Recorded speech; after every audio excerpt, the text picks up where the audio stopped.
bulletin sur Fraternité. Madame, Monsieur, bonjour. Bienvenue dans cette session d'information. Au sommaire, le président Vlavonou invite les parlementaires à la retenue sur le sujet de tentative de déstabilisation du gouvernement béninois. C'est à la faveur de l'ouverture de la deuxième session ordinaire de l'Assemblée nationale. Les détails sont à suivre dans un instant. Et pendant ce temps, au Nigeria, le président Bola Tinubu a procédé à un important remaniement au sein de son gouvernement avec le limogeage de 5 ministres. Les précisions dans un instant. À suivre d'autres nouvelles et l'actualité sportive. Bonjour à tous, merci de nous préférer pour vous informer.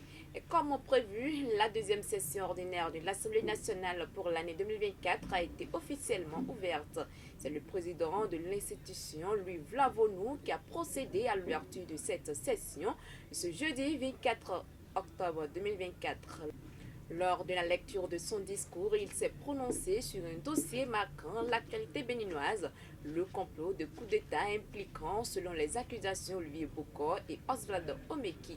Sur ce sujet, Vlavonou a invité les députés à faire preuve de retenue. Extrait de ses propos.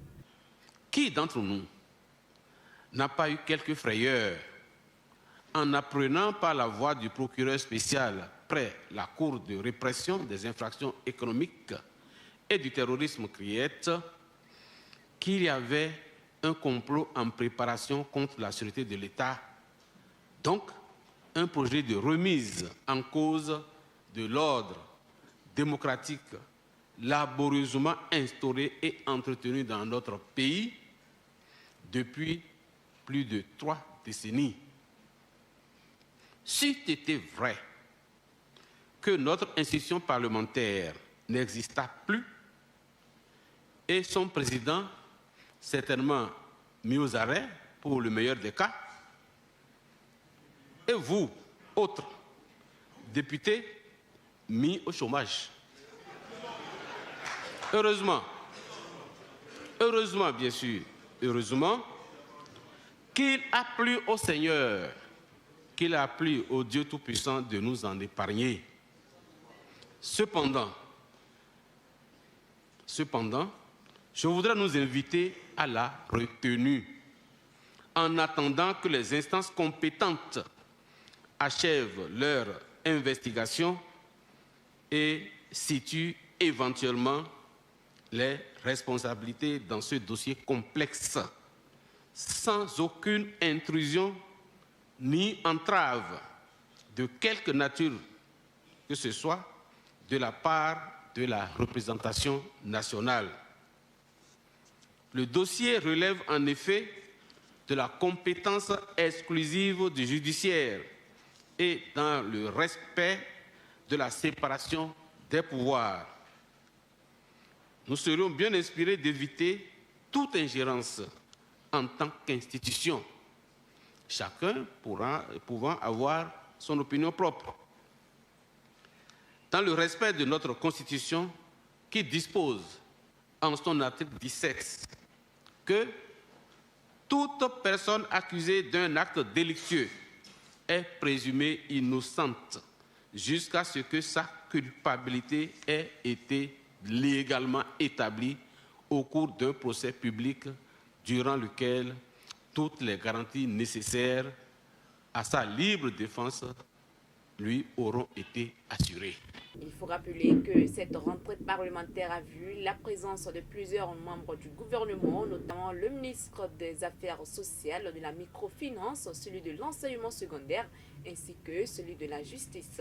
Bien évidemment, les députés de la 9e législature étaient également présents. Cependant, seuls 81 sur les 109 parlementaires ont répondu à l'appel. D'une information à une autre, il est désormais possible de gérer ses services de domaine de foncier en ligne. En un clic, l'Agence nationale du domaine et du foncier a digitalisé plusieurs de ses services. Au total, 9 services sont désormais accessibles sur la plateforme nationale des services. Il s'agit du titre foncier, de l'attestation de demande de confirmation des droits fonciers, de l'attestation de demande de morcellement, l'état descriptif, le certificat d'appartenance, la mutation de titre foncier, le morcellement de titre foncier, l'inscription d'hypothèque et enfin la situation géographique d'une parcelle. Autre volet de l'actualité dans ce bulletin, 2 individus ont été interpellés, une importante quantité de chanvre indien saisie lors d'une opération menée le jeudi 17 octobre 2024 par les éléments du commissariat de l'arrondissement de Komé. Ces derniers ont été surpris en flagrant délit de consommation de produits psychotropes. Et également 4 téléphones portables Android contenant des informations liées à des activités de cybercriminalité.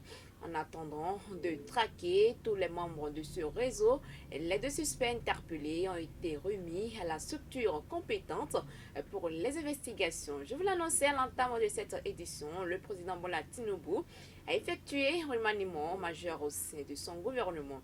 Les précisions de la page interne de ce jour.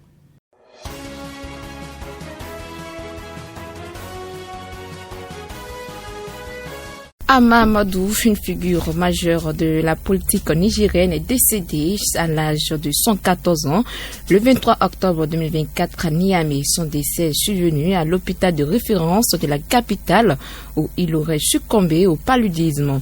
Ama Amadou a été candidat à la présidentielle de 2020-2021 contestant les résultats en faveur de Mohamed Bazoum.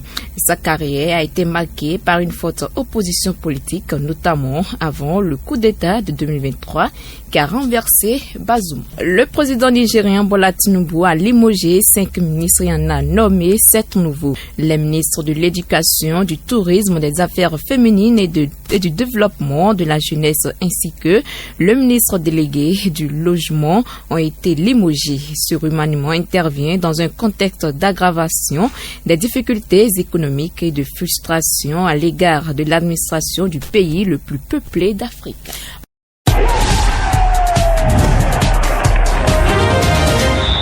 On parle des matchs au programme dans le cadre de la 5e journée de la Ligue Pro Bénin et c'est avec Epiphane Chabi. Peut-être une première victoire pour les Buffles du Borgou qui seront face à Boa FC après donc 4 journées sans la moindre victoire. Damissa pendant ce temps va jouer Beke Andali. Les Panthères de Djougou vont offrir leur hospitalité aux Cavaliers de Niki. Ce serait à Djougou. À Boycom, les Tonnerres de Boycom bien évidemment vont essayer donc de défier Real Sport pour une victoire donc au classement. Et puis la compétition se jouera également dans la poule B avec AS Cotonou Sobemap à Cotonou et plus précisément à René Pleven. Aspac sera face à Asvo à Tofo, Ayéman joue AS Police à Poubé. La jeunesse sportive de Ouida va défier Aziza à Ouida et puis la dernière rencontre pour le compte de ce samedi sera entre les Requins de l'Atlantique et les Dragons de l'Ouémé à l'université d'Abomey-Calavi. Et le Bénin qui dégringole au classement FIFA de octobre 2024. Oui, 10 jours après la fin de la trêve internationale, la Fédération internationale de football a rendu public ce jeudi 24 octobre la dernière mise à jour du classement des nations après. Et il faut préciser qu'auteur d'une victoire et d'une défaite face au Rwanda lors des rencontres comptant pour les 3e et 4e journées des éliminatoires de la CAN 2025, le Bénin a chuté de 6 places dans ce nouveau classement comparativement à celui de septembre dernier.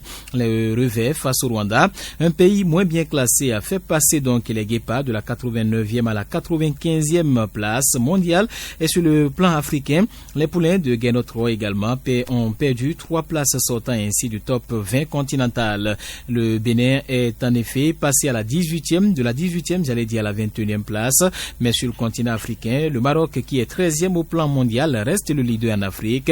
Les Lions de l'Atlas sont suivis respectivement par le Sénégal, 2e au plan africain, 20e au plan mondial et l'Égypte 3e au plan mondial, au plan africain pardon et 30e au plan mondial.